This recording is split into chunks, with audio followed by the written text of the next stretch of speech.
Heating effect of electric current, इसका मतलब क्या है? देखो, heating effect of electric current meaning कि इलेक्ट्रिक करंट की हेल्प से हीट प्रोड्यूस हो रही है। अब जैसे आपने नॉर्मली देखा होगा, अगर किसी वायर में कंटिन्यूअस करंट फ्लो हो रहा है तो थोड़ी देर के बाद वो थोड़ी गर्म हो जाती है। और इवन आप बल्ब्स या एलईडीज लाइट्स या कोई भी आप चीज देखोगे, कोई भी अप्लायंस, जब हम उसे रन करवाते हैं तो कुछ देर के बाद वो क्या हो जाता है? गर्म हो जाता है। क्यों हो जाता है? क्योंकि करंट की वजह से वहां पे क्या होगा? हीटिंग इफेक्ट डेवलप होता है बाय इलेक्ट्रिक करंट, जिसकी वजह से वो गर्म हो जाता है। अब जब हम इलेक्ट्रिक करंट किसी अप्लायंस को दे रहे हैं तो वो दो काम करेगा। एक तो अप्लायंस को जो काम करना है, क्लियर, जो वर्क करना है, या तो फैन है तो फैन रन करेगा साथ में, और दूसरा जो एनर्जी है वो आपकी हीटिंग एनर्जी में कन्वर्ट होती जाएगी। क्लियर? तो हमेशा आपकी इलेक्ट्रिक करंट का कुछ ना कुछ पार्ट आपका किसमें कन्वर्ट होता रहेगा? हीट में।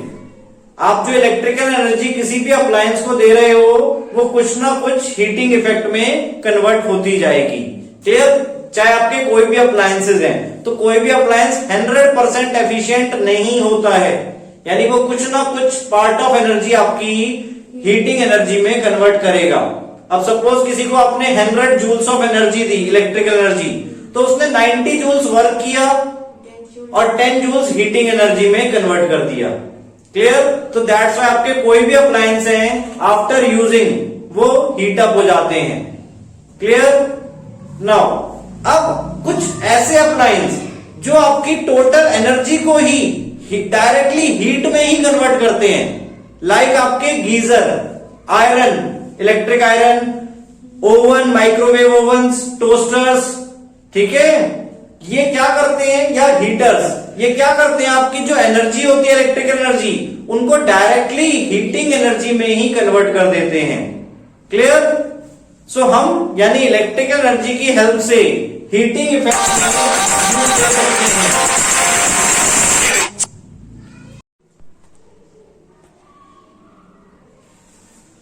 नाउ अब यहां पे देखो बेटा, पेज 216 पे, consider a current I flowing through a resistor of resistance R. Let the potential difference across it be V. Let T be the time during which a charge Q flows across. Now the work done in moving the charge Q through a potential difference is VQ. Therefore the source must supply energy equal to VQ in time T.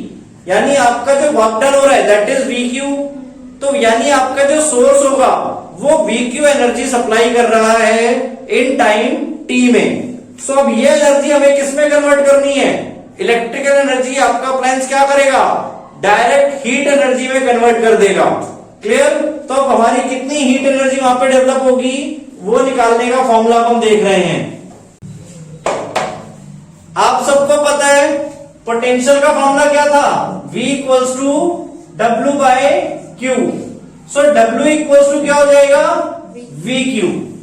Clear? यानी इतना work done हमने किया है Q charge flow कराने में through a potential V, यानी इतनी electrical energy हमने वर्क के बेसिस पे हमने दी है उसे, तो इतनी ही ये इक्वल किसकी हो जाएगी? आपकी हीट एनर्जी की। अगर आपका कोई भी अप्लायंस डायरेक्टली इलेक्ट्रिकल एनर्जी को किस में कन्वर्ट कर रहा है? हीट एनर्जी में, तो वो इतनी एनर्जी आपकी वहां पे डेवलप करेगा एज अ हीट। क्लियर? इस फॉर्मूले को हम फर्दर और भी बना सकते हैं। V और Q को हम करंट वाले फॉर्मूले से लिख सकते हैं, I equals to Q by T था आपका। सो Q इक्वल्स टू क्या लिख सकते हैं? IT। क्लियर? तो V IT, ये भी आपका एक फॉर्मूला बन सकता है हीटिंग इफेक्ट का। और फर्दर ओम्स लॉ से हम V को क्या लिख सकते हैं? IR। Clear? V equals to IR ohm's law से इंटू IT। सो आपका फाइनल फॉर्मूला इससे क्या बन गया? I square RT। यानी अगर आपको किसी भी डिवाइस में ये देखना है कि कितनी हीट प्रोड्यूस होगी, तो वो आपकी हीट क्या होगी? डायरेक्टली प्रोपोर्शनल होगी square of the current, directly proportional होगी resistance of the conductor, resistance of the appliance, and directly proportional होगी फॉर द टाइम टी, यानी जितने टाइम के लिए आपका वहां पे करंट फ्लो हो रहा है। क्लियर? आइए चीज समझ में। दैट्स वाई आपको पता होगा जितने भी हीटिंग अप्लायंस हम यूज करते हैं उनका रेजिस्टेंस हाई होता है। रेजिस्टेंस हाई होने की वजह से वो ज्यादा से ज्यादा हीट प्रोड्यूस कर पाएंगे। क्लियर? और इस लॉ को हम जूल्स लॉ ऑफ हीटिंग भी बोलते हैं। क्या बोलते हैं? Joules law of heating. Clear? कि जो हीटिंग प्रोड्यूस हो रही है, हीट प्रोड्यूस हो रही है इन एन अप्लायंस, वो क्या होगी? डायरेक्टली प्रोपोर्शनल होगी करंट के स्क्वायर के, डायरेक्टली प्रोपोर्शनल होगी रेजिस्टेंस के, एंड डायरेक्टली प्रोपोर्शनल होगी टाइम के। क्लियर?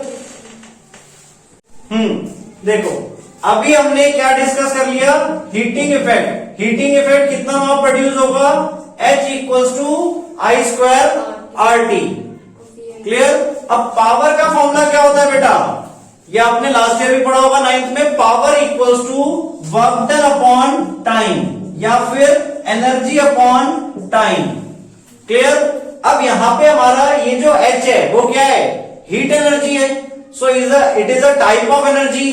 सो हम यहां पे H अपॉन टी भी यूज कर सकते हैं। सो पावर H की वैल्यू हमने यहां पे पुट की I square R T divided by T.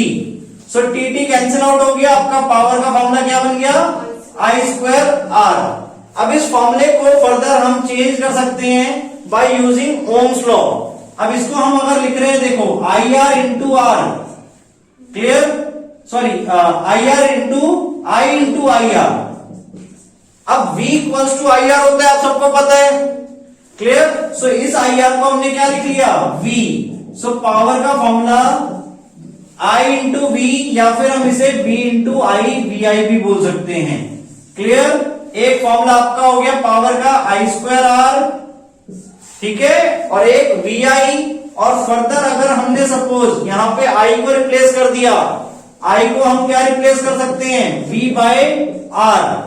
So power का एक और फॉर्मूला क्या बन जाएगा? V square by R. तो टोटल 3 फॉर्मूले हो गए आपके पावर के, I square R, V I and V square by R. इन तीनों फॉर्मूलेज, ये 3 फॉर्मूलेज क्यों हैं? बेसिकली अकॉर्डिंग टू सिचुएशन हमें अलग अलग यूज करने पड़ सकते हैं, इसलिए यहां पे 3 फॉर्मूलेज बनाए गए हैं।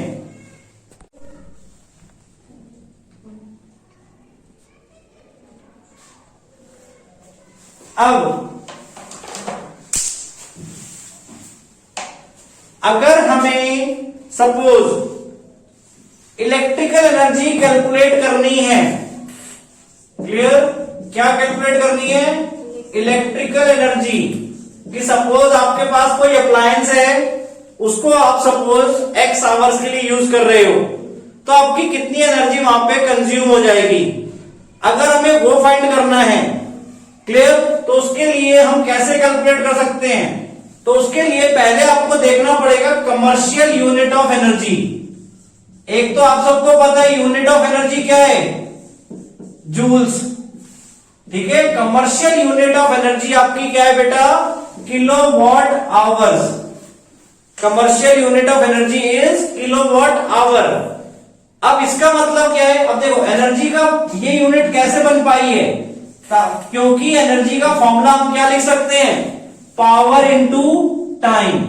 Power equals to energy upon time था, वहां से हम एनर्जी का फॉर्मूला बना सकते हैं energy equals to power into time. अब ये किलोवाट आवर एनर्जी कब बनेगी? जब आपकी पावर किलोवाट में हो और टाइम आवर्स में हो। क्लियर? यानी अगर हम 1 किलोवाट आवर बोल रहे हैं, इसका मतलब क्या है कि आपका एक डिवाइस है जिसकी पावर 1 किलोवाट है और उसको आपने 1 आवर के लिए यूज किया है। क्लियर? 1 किलोवाट आवर का मतलब क्या है कि आपका कोई डिवाइस है जिसकी पावर 1 किलोवाट है और उसको आपने 1 आवर के लिए यूज किया है, तब हम बोलेंगे आपकी 1 किलोवाट आवर एनर्जी यूज हुई है, जिसको हम फर्दर क्या बोलते हैं? 1 यूनिट ऑफ एनर्जी।